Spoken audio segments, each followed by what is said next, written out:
great gentleman. He's a great patriot. He's obviously a very substantial man. And he contributed $130 million toward the military in order to make up any difference. So he wanted to see the military get paid. So did I.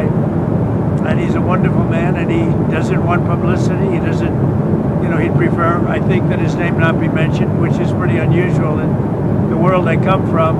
And in the world of politics, you want. Well, first of all, I did not even know that the U.S. government was a charitable, or was a charity, or was an organization. This is the government. And for this government, this administration, to be taking a donation from someone else, that's not good, because in return, that person might want to favor looking forward. So in the future, they might want to favor. But then again, it's not like the government does not have the money. I mean, we all pay taxes. They have billions of dollars that they could pay the military personnel because of the shutdown.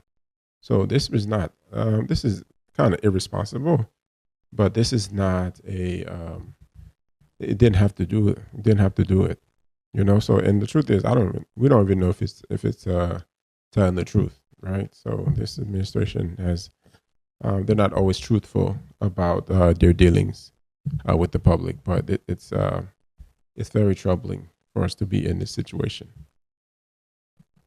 They mentioned he's a great patriot. He really is.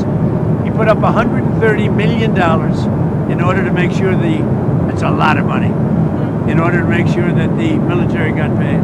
So and he's a big supporter of mine.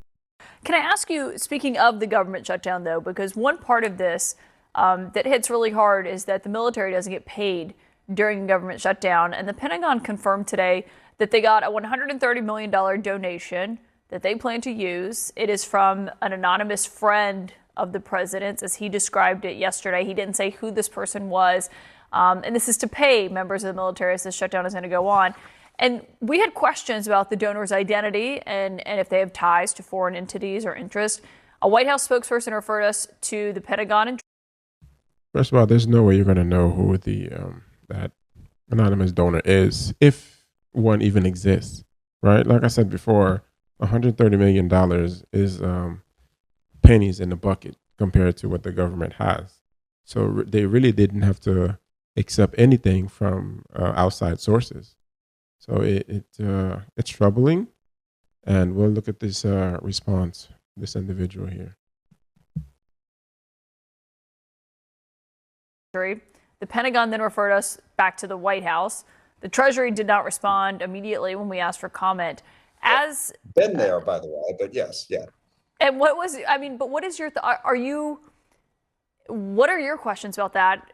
And are you okay with it? Because it does mean that some members of the military will get paid when typically they would not. It's not going to begin to cover the cost of paying the military to begin with. No, I'm not okay with it. I think we have a system of government. We have a representative democracy, and we should work through that system of government. Once we've privatized it, that takes the power out of the hands of the people. And look, we should be in and negotiate. I think we should pass bills to pay the military. We could do that if Mike Johnson had. Passing the bills, of course, is the more, it makes more sense, right? So, but it's really upside down. It's really troubling for this administration to be accepting donations from outside sources. So it's unfortunately, this is currently what we're dealing with, and we'll be dealing with for the next three or 4 years. Session, but he doesn't. And that's what's really troubling about this, is the flat refusal to negotiate. I've used this line many times, but President Trump will negotiate with Hamas, but he won't negotiate with Democrats. Good point. And the thing is, that's the problem with the filibuster in the Senate. You need Democratic votes. And you're asking us to just vote for the Republican budget. And then you say, we're not going to negotiate. We're not going to talk about it. And we've done in past shutdowns. We voted to fund the military. We voted to fund a variety of different things during the course of the shutdown.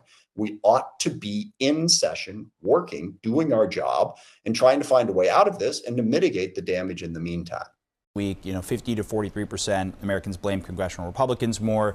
There was a CNBC poll a little bit prior to that, about 2 weeks ago at this point. 53 to 37% blaming Republicans versus Democrats more. But as you sort of lay out to me, those margins don't necessarily get to what the larger issue is right now. That even if Republicans do control the House, Senate, and White House, and maybe if that messaging or optics is breaking through a little bit more than the other, that doesn't solve what has sort of gotten us to 23 days of this. We're going to have the longest shutdown in American history. The first shutdown of this only goes back to 1981. You and I were, I don't know if you were, I was alive then. I remember it. It's not a part of major history. This is something that's relatively modern. But the shutdowns are getting longer and more vicious and more divisive, as all of American politics is, and that we have two separate narratives. That's very scary that he says that we're going to have the longest shutdown in American history. A lot of people are going to be hurting. A lot of people are going to be filing unemployment. So it's chaos ahead. So, and unfortunately, there are people's lives, families that are going to pay for that because some politicians cannot make up their mind and cannot come to the table and negotiate on behalf of the American people. And then they always say that they represent the American people. That is not the right way to represent the American people at all. Going on right now, which do not in any way overlap the other. I get it that Democrats think be tougher with Donald Trump, continue to hold these kings, no kings rallies, continue to stand up to the things that he's saying and doing. That is the Democratic narrative, and that is supported by a majority of Democrats, progressives, people on the left. Just as the voters for Donald Trump appreciate and support almost unanimously his efforts to bring Washington to heel, to eliminate wasteful Washington spending, and to hold Washington accountable for what's happened, not over the last few months, but over the last few years. And because we're not hearing each other, and CNN is the one place where people on both sides still do come together, I'm speaking for those who feel alienated and ignored and forgotten. The people who simply want Washington to get on with it, to provide an economy that everyone can benefit from, to have a foreign policy that people feel safe and secure and sound. He's correct. He is definitely correct. Fortunately, I'm not a contractor, so I will be getting paid, hopefully. Someday. Someday, right. Like, there's no end in sight, and that's quite obvious. This is my third shutdown. I've been with the federal government for quite a few years, 38 to be exact, on the 31st of this month. The 28th of this month, actually. This is your third shutdown you've had to deal with? That is a pretty long time. And for her, this being the third shutdown that she has to deal with, it's really heartbreaking. It really is that people are suffering the way that they are. And then the government don't want to reopen and people don't want to make a deal. It is. Does it make you not want to continue with the work? It does. But, you know, and everyone's like, oh, just find another job somewhere else. I have 38 years invested in the federal government. So, yeah, maybe I'll just go work at CVS because that will satisfy me.